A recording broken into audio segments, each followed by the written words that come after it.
As we move on, ladies and gentlemen, please join me in welcoming a proud advocate for women in science, technology, and innovation, Dr. Samira Chatan Koirati, the founder of Women in Tech Africa, Mauritius chapter, CEO and founder of SafeSha Training Center. Thank you.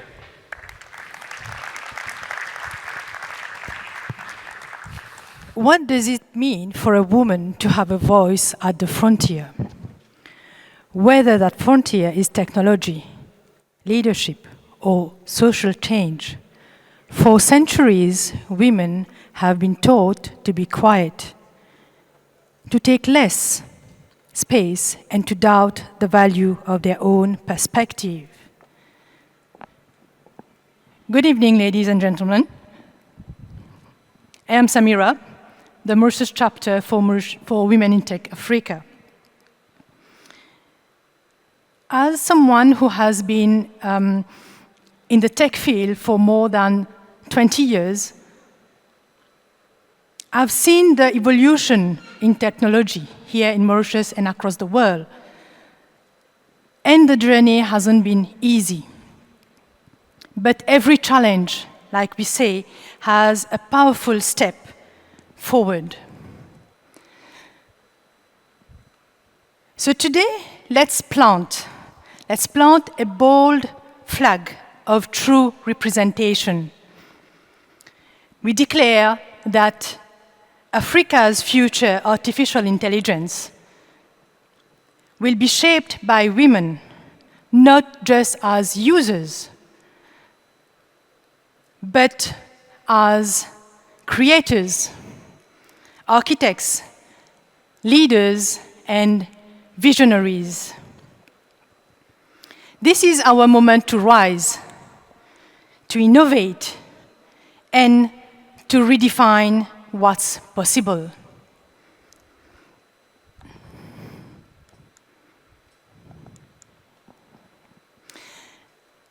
Let's have a look at the figures. This morning, the CEO clearly mentioned how Mauritius are evolving. But in Africa, we see that they are ahead of Nigeria and Egypt. And how about Mauritius? Are we ready for the AI?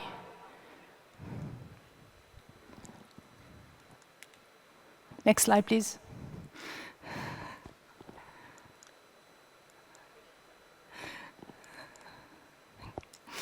So from a research from New Maurice in 2024, the figures surely clear that Mauritius ranks 61st globally and first in Africa, that we are ready for AI and adopting the AI. So let's not talk about only figures, but let's see women.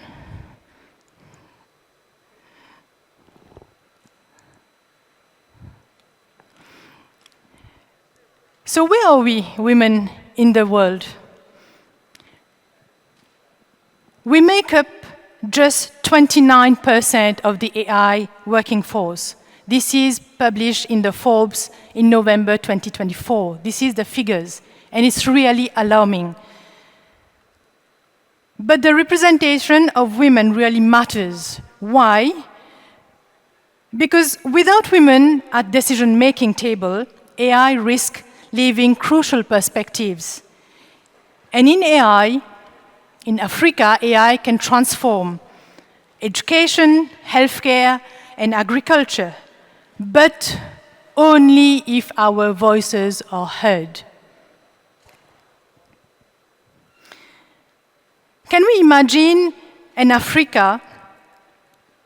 This morning I heard the CEO mention that, and it was already in my speech. Can we imagine in Africa, a young girl in Rodrigue learns through AI-powered personalized education? This is what the CEO mentioned this morning, the Mauritius Telecom's my.t GPT. Or female entrepreneurs across the continent use AI to unlock new markets. This is not science fiction. It's within reach if we build it together.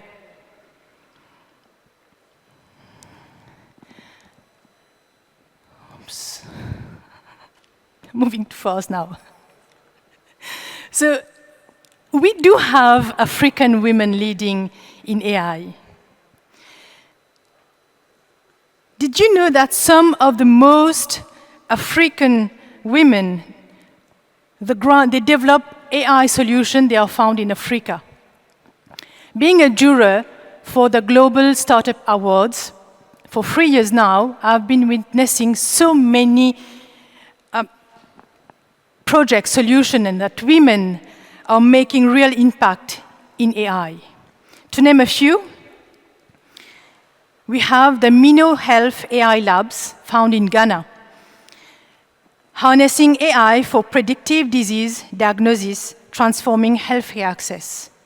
We have another one, the Ubenwa from Nigeria, using AI to detect birth asphyxia in newborns, saving lives from the very first breath.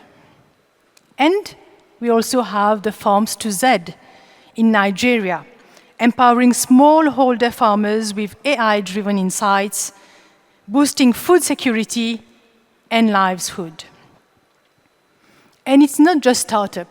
We have the UNESCO AI movement has empowered 15 women entrepreneurs from 28 African countries to launch AI ventures.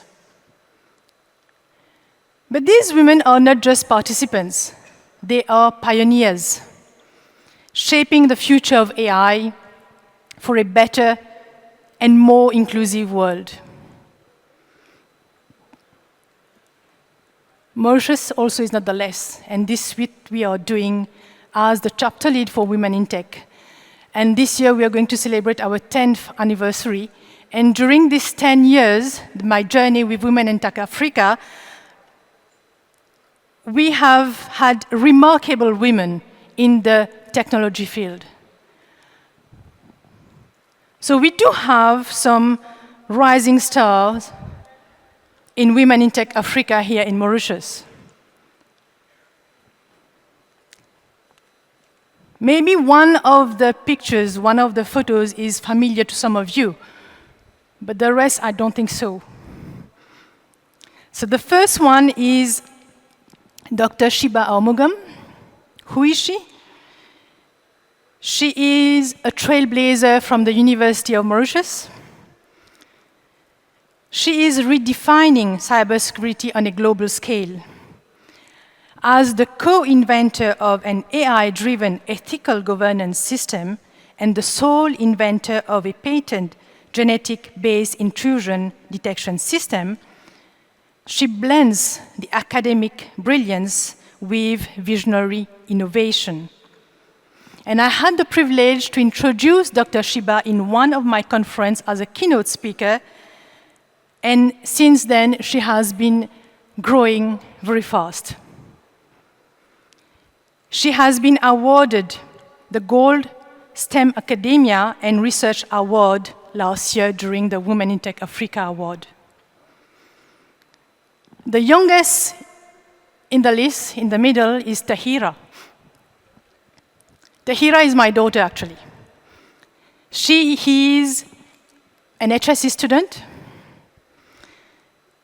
already shaping the future with her AI-powered platform for sustainability. And her passion and ingenuity earned her the Young Digital Star Award in 2003, spotlighting the next generation for the tech leaders. And she did that without my help. The third one, Kaniz. I've been mentoring her during her university pathway. She has been working with us as an intern. She has been helping us in the Women in Tech Africa conferences. She has been with us encouraging, empowering students to join the conference that we organize. And today, from the Google developer student to Women Tech Makers Mauritian ambassador, now she shines as a consultant at Spoon Consulting. And she also won the Young Digital Award last year and making her as a rising star to watch. So ladies and gentlemen, these women, they are just the beginning. And Women in Tech Africa is committed to ensuring that women across the continent have the tools, opportunities, and support to lead in AI and technology. Because when women thrive, we all thrive. Of course, as Women in Tech Africa, we have a mission. And what's our mission? It's more than a network. It's a movement.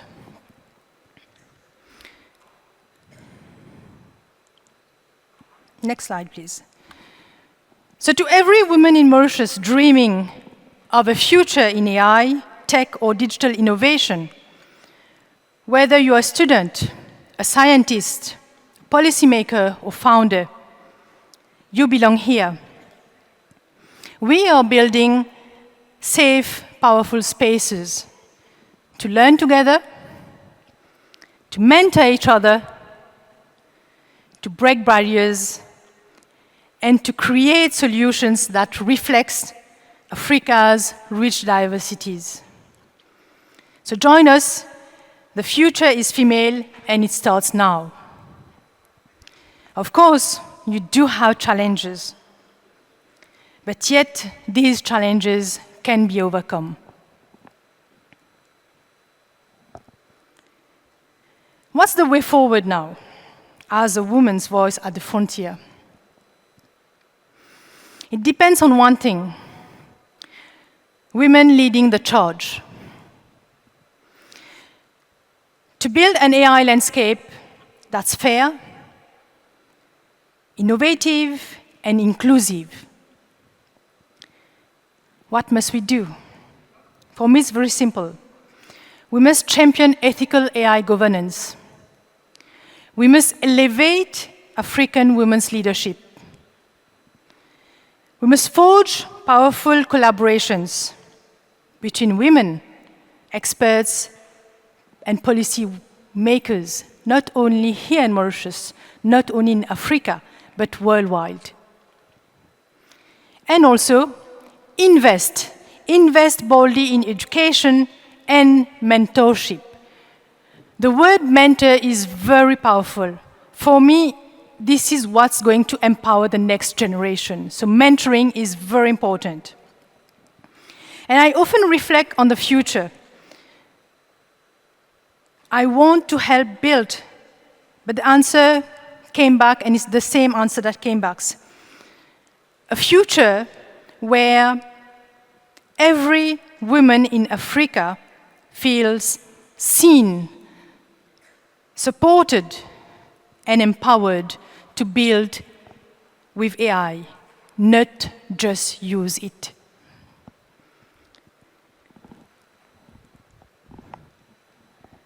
So let this be our shared legacy. Let's lead, let's build, and let's shape the future together for women in tech. Thank you for your attention.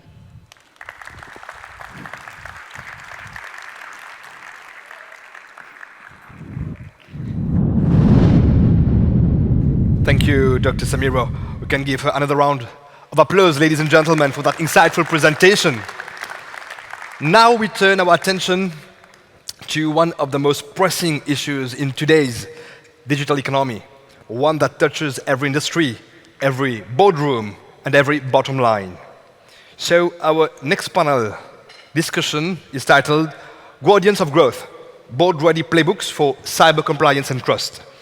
And this high-level panel will explore how cybersecurity has evolved into a strategic imperative, not just technical issue, but a core pillar of trust, resilience, and long-term success. To lead this critical discussion, we are honored to welcome our moderator, Mr. Jean-Pierre Young, partner at PwC Mauritius. Thank you for joining us. And joining Mr. Jean-Pierre Young on stage are 5 exceptional panelists. Okay, thank you very much. My pleasure. So, in today's environment, Boards are now expected not to just protect value, but to enable it. And how do we enable it? It's through trust, compliance, and cyber resilience. So there's been a lot of discussions about whether it's only defensive controls, but we all think that today it's not about just the defensive controls, but also about how do we create competitive advantage. So let's dive in with the panel members. So I'd like to invite Jay, Paul, Alban, Patrice, and Abdul to join me on the floor. So first of all, that's the second panel for the day, and I think there is a very tough act to follow from the first one, but no pressure. So we'll try to, first of all, give a quick round of introduction, starting with Patrice, and then we'll dive into the discussion. Thanks. Patrice Hervé, Head of Technology at MCB, Mauritius Commercial Bank.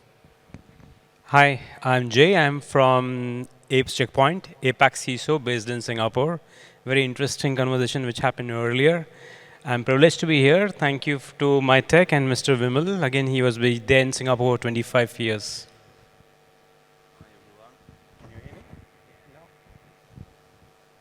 Can you hear me? Yeah. Hi everyone. Thanks for having me here. I'm Abdul Gatto. I'm General Secretary for Orange Middle East and Africa, based in Casablanca, Morocco. Good afternoon. My name is Paul Williams. I'm the country manager for Fortinet, looking after SADC. So that includes the 14 countries, including Mauritius. Thank you. Good afternoon, everyone. I'm Abdul, Group CIO of Sun Life, and I'm pleased to be part of a panel on security, cyber compliance, and trust.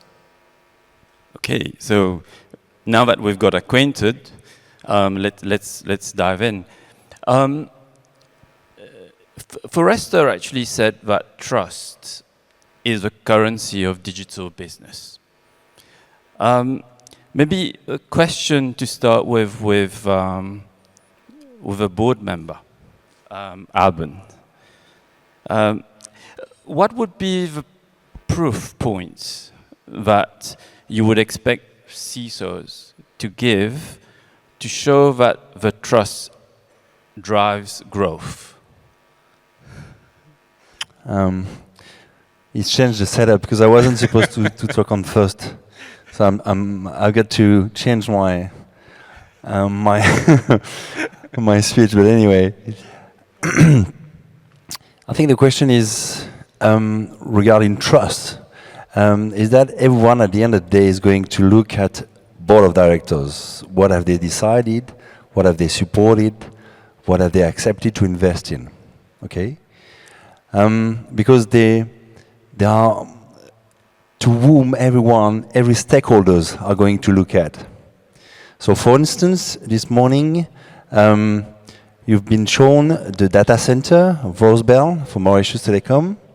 It's a great secured environment for all business to put their servers. But a data center for any board member is always a tough decision. Why? Because if you look at the P&L on the very short term, you're going to see that the data center is not going to be filled in a very short manner.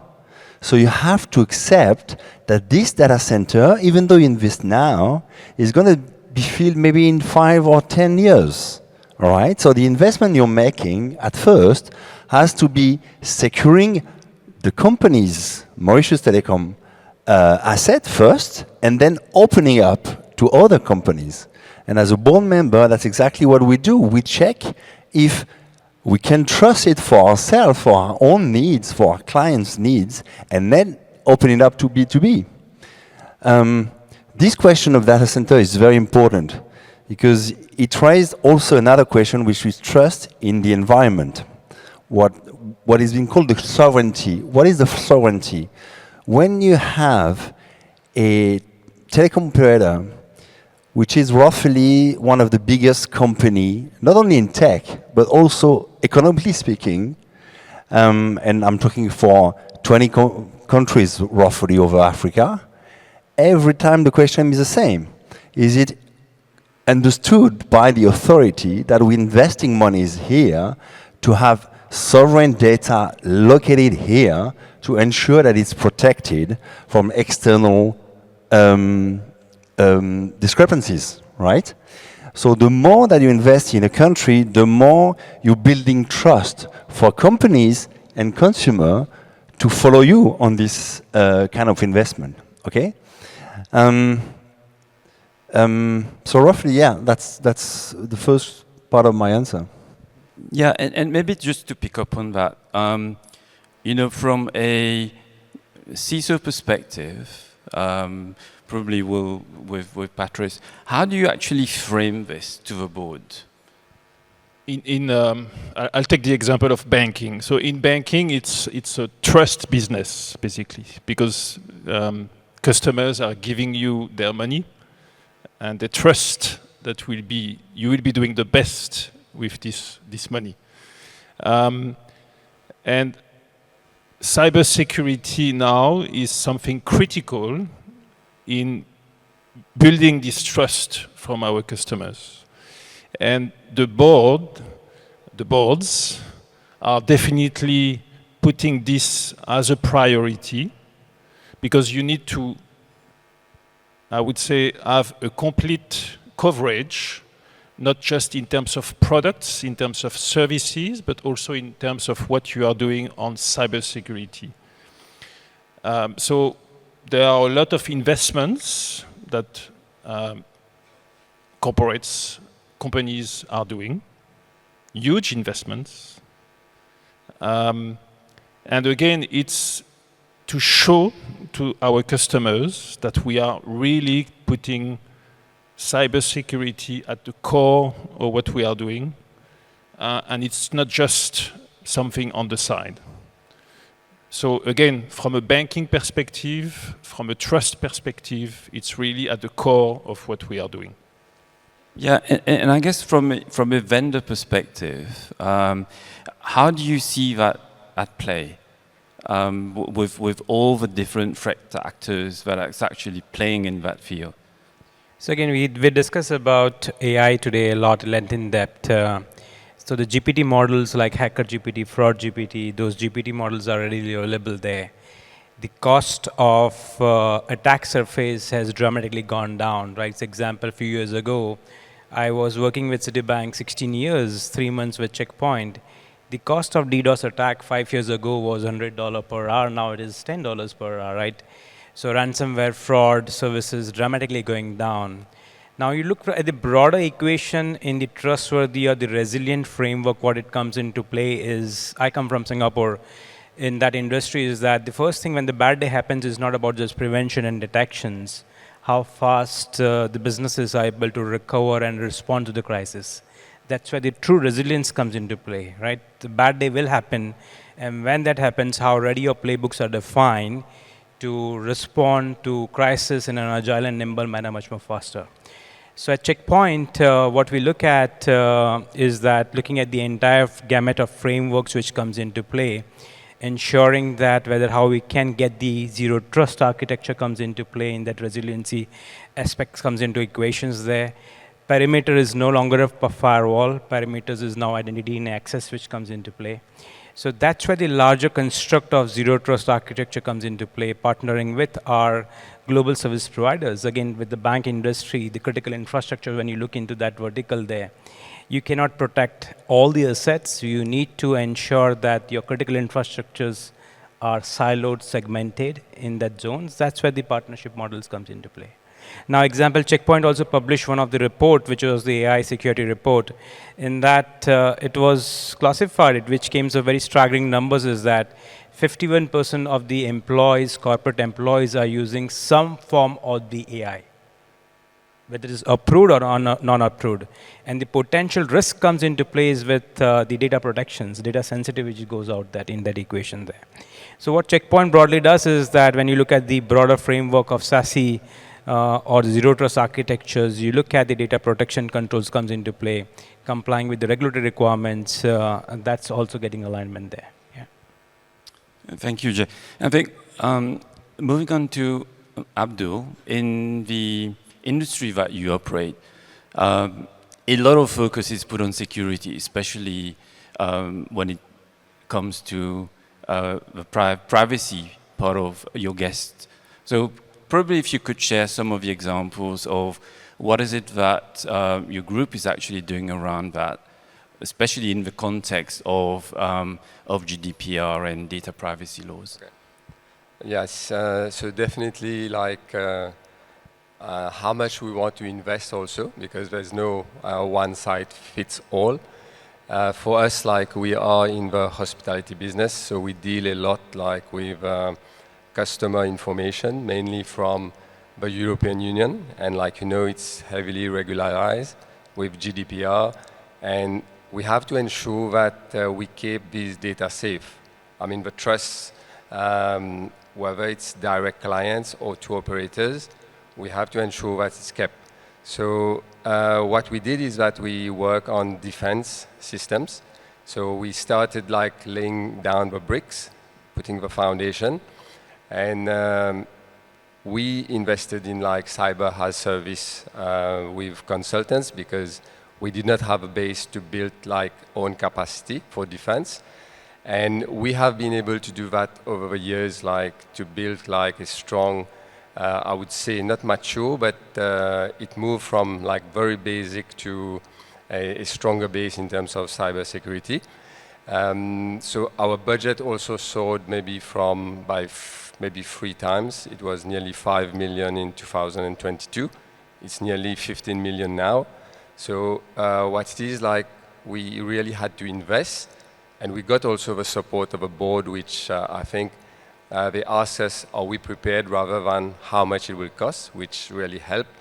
And today I must say, like, this really helped us to build the trust with the guests and make us in a better state, because like one leakage of data can bring your brand down. So it's quite important for us to really invest and focus on securing this personal information. Thanks. It was said about 2 weeks ago in a conference that the cybersecurity business globally is worth about $10.5 billion, which, if I'm not mistaken, it's a bit short of what the GDP of China is. So these are like horrendous numbers. So when we're looking at security posture or cyber posture, maybe Paul, from your role at Fortinet into looking at the SADC area, how do you equate cyber posture and attraction to investment? Okay, so thank you for the question. So I think, first of all, I think a lot of people need to realize that data is the new currency. And I think a lot of people don't realize that. When I speak to any board member or any governance organization or any government themselves, is they've got to realize every data they carry, no matter if it's public data or private data, it has a currency value. And it's got to be protected. Number 2 is that gone are the days where we now can have username and passwords. That's great, but they have to now start challenging the system. So to Jay's point, we're starting to do things like zero trust networking. So what is zero trust networking? Is that when we're defining a network, we're putting implementation in the place in the network, we're ensuring that the network is actually challenging the user and the applications and the devices. Why? Is because we're setting posture and security postures for those people that are using these devices. And the biggest problem we're finding is human fatigue normally does kick in after a certain amount of time. It depends on the type of attacks. But over and above that, it also helps the industry and the governments and the organizations using the systems to ensure that when they define the security posture for the user of the application or the device, it is challenged correctly. And you're setting a governance structure and a rule to that same function, that the posture that you set as well. And over and above that, to your point, Abdul, about being governance and GDPR, but the biggest thing now we're starting to see is NIS2 coming thick and fast from Europe. So if you want to do any financial transaction with a financial organization out of the EU, you have to now have this new framework called NIS2, and that already is in the same pretext around defining a zero trust networking architecture inside your business today. Yeah, just something to add on that, which is very, very valuable. So we have been investing on the corporate world. We have been investing a lot of money on putting in place systems, which are very expensive. But it's good also to step back and to reflect on all the investments and to compare with frameworks, with standards like NIST, like ISO, etc., and understand where you sit on your maturity level. Because potentially you will go into one direction, but then you will forget basic things which fraudsters will use. So therefore, it's very important to be able to work with some partners, some consultancy firms, and assess on a regular basis where you stand on your maturity. Yeah.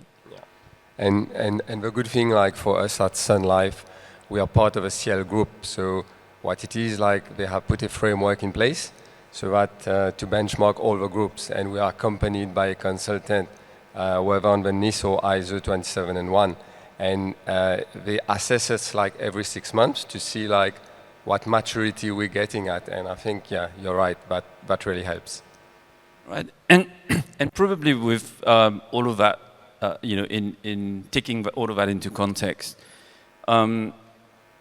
we often talk about compliance. We often talk about framework and principles. Maybe a controversial question here. Do you think that compliance is killing innovation, or do you think that it's driving accountability? So it means in terms of, if your question is that whether regulation is driving innovations or accountability, I would say that if you are in a heavily regulated sector like a bank, right, there is no choice. You must comply with the regulations.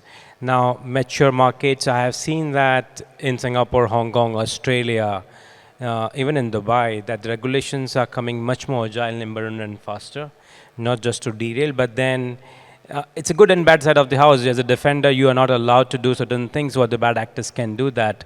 They can deploy the GPT models very fast and they can fail fast.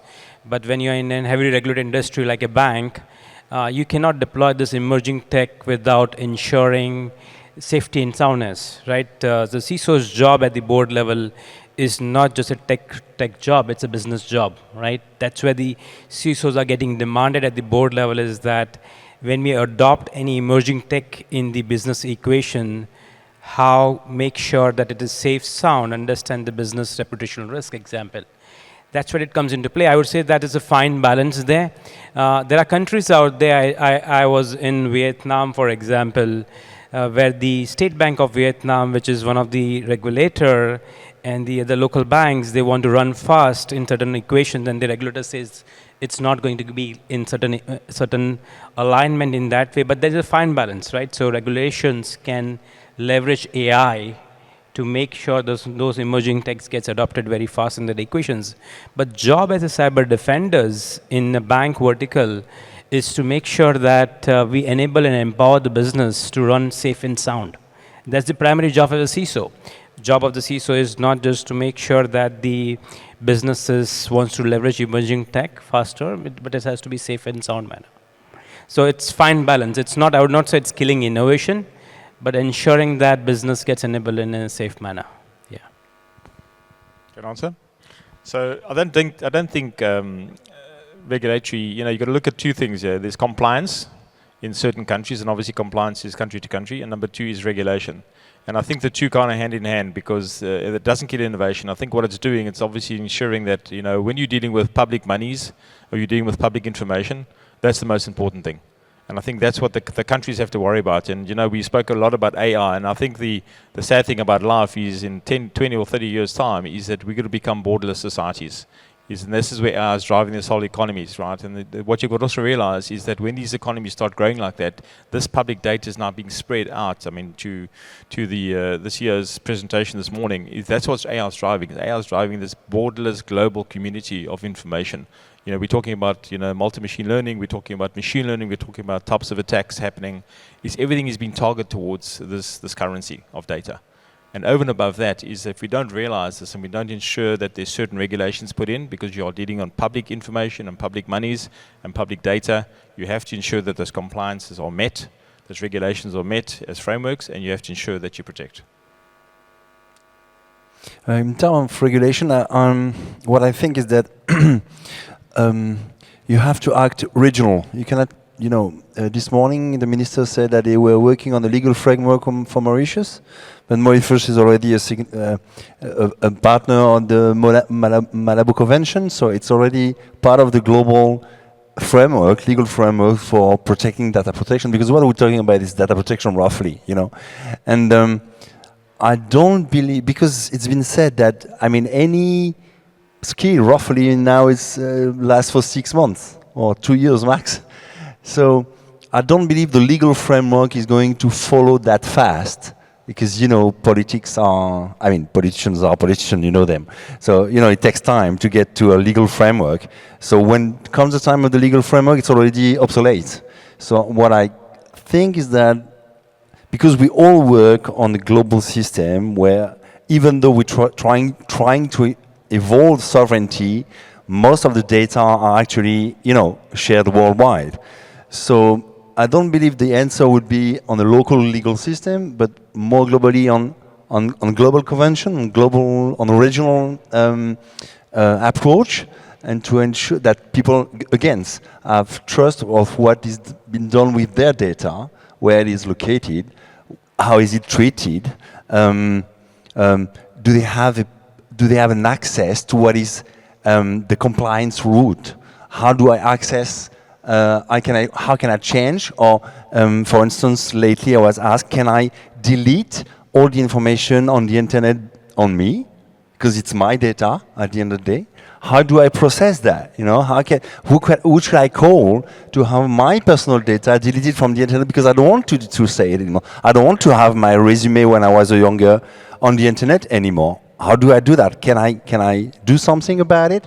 So now I think what we're trying to do is make a system where the people are themselves acting on their data, even though they're located in yours or on my portfolio. You know what I mean?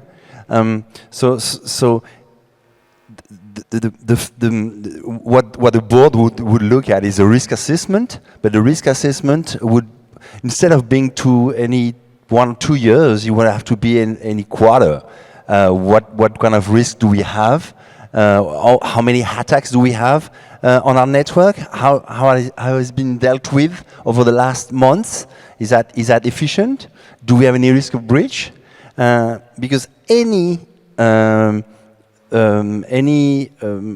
side effect would impact globally our company, even though it touches only 10 people, and that's I think it's very important for bringing trust to people, is that their personal data is actually their data. So we have to deal with it. Just one on this point, right? So I was in Taiwan, and then the NVIDIA was there. The investments were going on. So if you look at the broader framework of the AI or the emerging tech is coming on, so you have the foundational layer, you have semiconductors, GPUs, DPUs, all this foundational layer is there. And on top of that, you have compute layer, where you have cloud compute layers, AWS, GCP, Microsoft, all those cloud compute layers is that. And on top of that, you have LLMs and agents coming across. Now, the problem statement which I personally see is that you want to do innovation and you want to run things faster. But if your underlying fabric has basic cyber hygiene issues, right, and you deploy all these models on top of the framework which has underlying fabric which is currently not patched, example, right? And you want to run fast, the cost of remediation of AI-based attacks will be exponentially high for an organization which has foundational layer with poor cyber hygiene practice. So in my view is that it should be looked at holistically. You should not look AI as a separate component. You should treat as a new software coming on board. It runs on those foundational layers, and if you have gap on those foundational layers, whether it's people, process, or technology, the remediations and the vulnerability and threat management, patch management will be exponentially high. You don't know how to remediate those risks. That can be very dangerous. And maybe to add to that, Jean-Pierre, so for me, innovation, like sometimes compliance like slow down innovation, because like I've seen in the past, like especially like we're a listed company, and sometimes to get projects approved, it takes time. And the technology is moving so fast that sometimes while getting something approved or a proof of concept, the technology has already moved to something else. But at the same time, compliance, I think it's quite important. Else, in terms of the security of data and other things, you need to be compliant. Can I just add something to that? We did a survey the last 6 months with our 40 guards teams, and we've actually found there's over 40,000 new vulnerabilities being developed on the dark web in 6 months. 40,000 new ones, not old. So we haven't rehashed them. It's actually brand new ones, and they're using AI technology to do this. And that's how frightening this to Abdul's point. Okay, that's fantastic.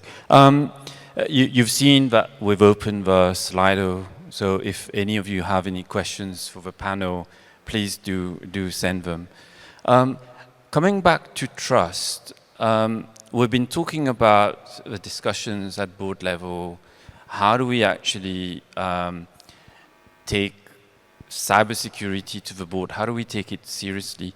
All of that to create the digital trust within our organization and attracting, whether it's improving shareholder value or attracting investment. Now, if we zoom out a bit and look at how that would actually translate at national level.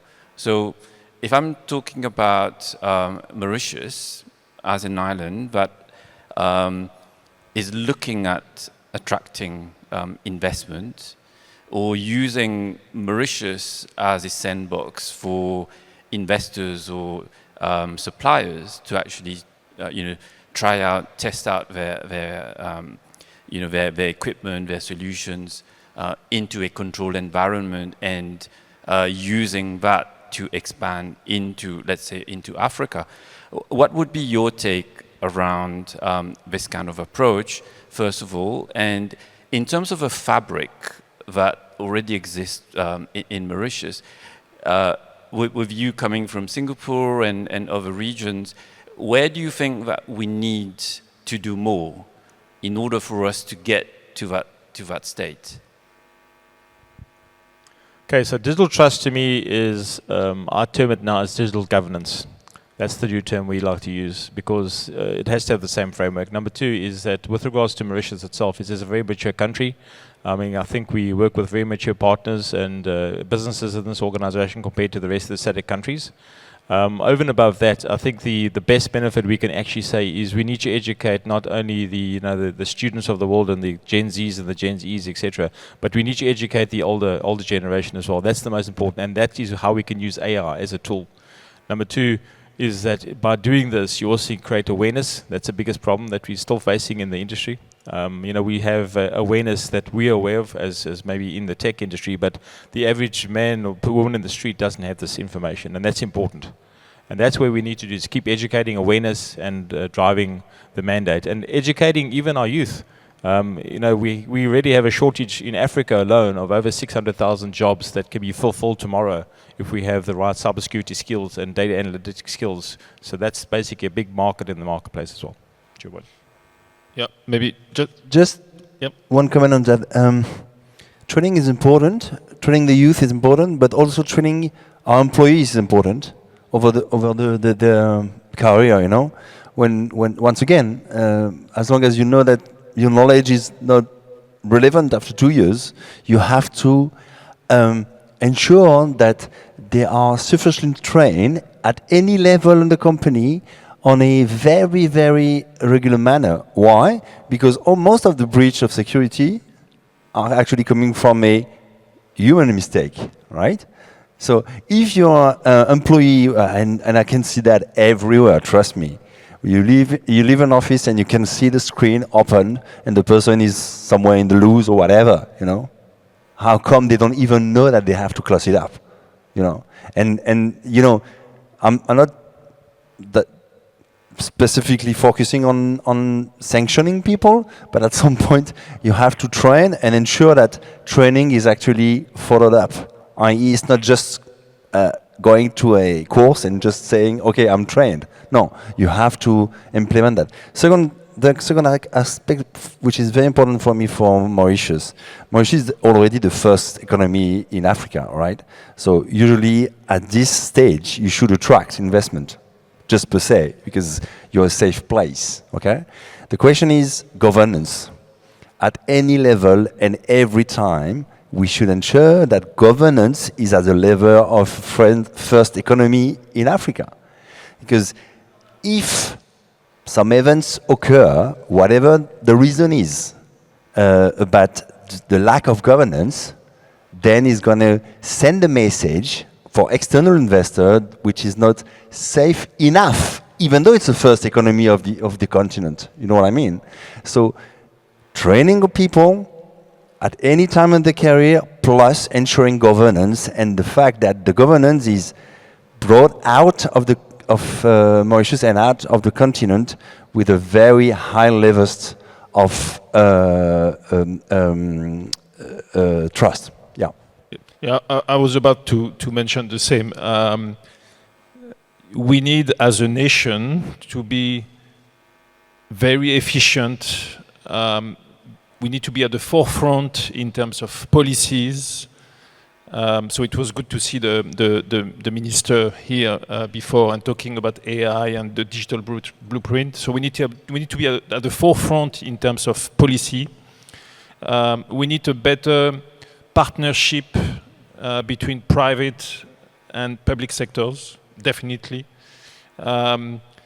In Mauritius, there was a tendency to hide things. So if a company was having issue, cybersecurity or others, we would hide this. But I think we need to go beyond this. We need to share, because if there is a cybersecurity incident happening in one company, it most likely will be happening in another company, and the international hackers will target all the companies. So I think we definitely need to bring more partnership at the local public level. Yeah, collaboration. Yeah, it's very important. Collaboration with authorities and within the whole economy is very important, because any breach of security, which happens in one company, an important company in Mauritius, would bring a signal that Mauritius might be lacking of security. You know, even though it's not my company or your company. Any company in the economy would represent Mauritius outside. So it's important that we help each other with the authorities and the other big companies to ensure that we are keeping us safe. You know, it's kind of a co-competition, even though it's not exactly on the same market. Just to add on Singapore's context is that, first thing, Singapore being this small country like Mauritius, political stability is one of the key factors, right? So political, environment, social, technological stability is one of the key factors there. One thing what Singapore government does very effectively is that upskilling the people as the emerging technology changes, whether you are at whatever the career phase, mid-career or in that equations. That happens very effective. The skills future credits are given to the citizens to learn new things and get into the new equations out there. Singapore partners with the ASEAN countries overall, whether it's Indonesia, Malaysia, Vietnam, those countries comes into play and do the joint ventures like with Japan and South Korea. Most of the emerging tech investments which is going across, which is technically getting 39% year-on-year increase, whether it's quantum, whether it's on AI. AI and quantum are not looked as a separate vertical, right? Something which Mauritius is trying to do is that they want to create an AI sector, but in Singapore, AI is not separate. It is embedded in all the sectors, whether it's healthcare, whether it's banking. I think John mentioned is like electricity, right? We don't differentiate electricity is different component, that it powers all the different business verticals there. So in all the sectors, AI and emerging techs are getting embedded. With that, whether if you are healthcare professions, you get first-hand information of AI, example, how you're going to serve your clients and customers or the patients in that particular industry. So that's where it gets blended in that broader fabric. So you're not looking at an emerging tech. That's what something which gets very effectively done there. Yeah, and Jay, that's a very good point, because about a couple of weeks ago, I attended the AI Summit in London, and Keir Starmer was actually announcing, investment into AI, but not as a technology, but as an infrastructure. So to the same level as how they would be providing electricity and water and highways for motorways, how AI should become an infrastructure for the country. So I think that's a very good point. And to this, in terms of the attractiveness for investment into the island, I mean, one of the questions that I see here is about talents. We do face challenges when it comes to attracting people, especially with competitiveness of a global market. So maybe, those in industries in Mauritius, how do we address the issue of attracting talent? I guess for a bank it's easier. No. It's difficult for all of us. That's a difficult question. Yeah. And there is not just one solution. I think it's a combination of several factors. It's making sure that the exposure that you are giving is as large as possible. So you're not just working on Mauritius customers, Mauritius context, Mauritius products, but potentially African challenges, African issues, being able to work on international activities, international events, and act on those. Be clear on what could be the career opportunities that you could have locally. Because very often people are seeing just the salary part of it. Yes, obviously the salary is higher when you go to Canada or when you go to some other countries. But very often you are in a very specific job, doing a very specific set of things. Whereas here in Mauritius, there are companies having international activities, international exposure, working for many countries, many businesses, many customer segments. And you have here opportunities that you will not see and face in other countries. So again, trying to show that this market is very attractive. Yeah, but if I were to take that question, let's say, a bit further, where a number of companies are willing to bring expats into their organization and pay the higher price, we're now also talking about bringing the diaspora back. Is the question really about affordability of what we are actually paying? Or is the question about the attractiveness of working, for a local company? It's a combination, I think. I don't know what the other guys are thinking, but it's not just the salary, obviously. Yeah. Maybe Jean-Pierre, I think today, these skills are not recognized. So, for example, in the hospitality industry, technical skill today, not only cyber, it's quite difficult to find. Because the market, the big, the consulting firms are paying more than, because the skills is scarce. Today, I think we're failing to recognize the skills of a data scientist, whether a cyber expert. I think it's something new. And I think people need to be educated around these skills having this value. And I don't think it's a problem of paying. I think it's a problem of understanding what is the real value of the skills, and then I think that would be something much easier to get these skills. I'll just add to that. So, we've obviously commissioned as an organization, globally that is to train over 1 billion people in 2025.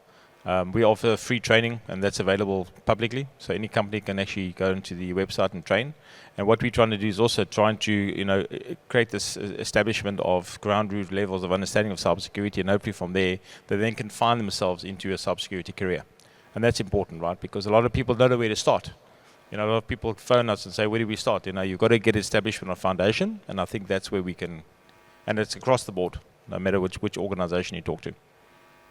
Okay, I think we've got time for a last question. How should boards approach AI governance when regulations are still evolving? So regulations, broadly, I would say that, yes, there are emerging regulations out there. One of the framework which I personally refer to is like Cyber Risk Institute 2.0 framework, which is there. In my personal opinion, that AI regulations has evolved rapidly out there. Yes, there are a couple of gray areas there. But in a heavily regulated industry, I would say that start with and define cybersecurity risk appetite, right? That's where the statement comes into play, because the risk appetites defines your board level commitments, which drives your investment too. There are frameworks out there, like if you look at deep dive, NIST frameworks are broadly from compliance standard perspective, but then if you want to do like AI model assessments, like whether the model is getting compromised, whether the data exploitation can happen, my.t at last framework, which is out there, very, very nimble, very agile, red teaming, VA, vulnerability assessments, those frameworks are out there, very mature frameworks. It depends on your scales of the maturity, where you fall in that equation, which Abdul and I were discussing yesterday was that example. If you look at the Cyber Risk Institute framework, there are statements which may not be applicable to all. So they define the organizations into different tiers. Tier 1 must comply with, example, all the statements, 300 plus different statements. But example, in Abdul's organization, it may not be applicable. So it's an amalgamation of different standards, whether you look at NIST, my.t, COSO, COBIT, all that aligns. Based on that, you design your cybersecurity risk appetite, present it to board, risk appetite statement gets approved by the board. From there, your investments comes into play, which is technically gets measured by your regulators. So example, a few years ago in City, we used to reply to various regulators in different formats. So HKMA is there, Hong Kong regulators, Singapore regulators, you have to reply in different formats there. Now getting CRI frameworks into one equation, designing the cybersecurity risk appetite, your reporting to board as well as regulator becomes very simple. I would say that should look at a couple of the regulations. I will summarize is that CRI, my.t at last framework, these are the NIST framework, mature regulations which are out there which removes all ambiguities related to AI. Yeah, I was about to say something like that, just adding ethical. I think the boards, I mean, we haven't waited for AI, Gen AI to try and enforce ethics within governance. So now we have another element to deal with, which is AI. So how we ensure that ethicals and ethics, what I call ethical AI, what is ethical AI roughly is how do I make sure that in the company our employees are using AI in an ethical manner, mainly to respond to their clients or the customers, all right?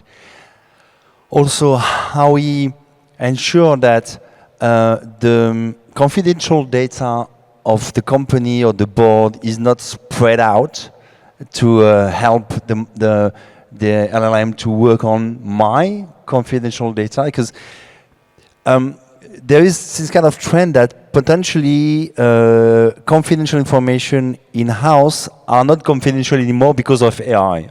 This is incorrect for me, right? Secrecy of business secrecy is still important because this is how we compete roughly. In telecom sector, mainly we used to compete on infrastructure. Where shall I put my next, network? Or compared to my competitors. Now we also compete on any over-the-top elements, has been shown this morning, by the way, by Vimal. So those information have to remain secret, right? So if any employee in the company put in ChatGPT, my company is working on this and this, what should I do because I'm an accountant? Well, that's not ethical use of AI, you know.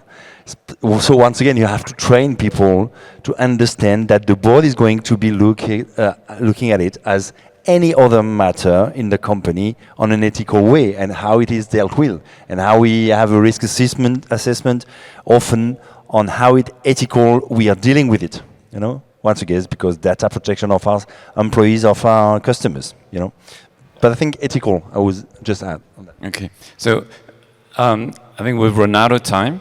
I'm getting the prompt that we've actually run out of time. So thank you very much, panel. I think what I take away from the conversations that we had today is that cybersecurity today is not just about protection.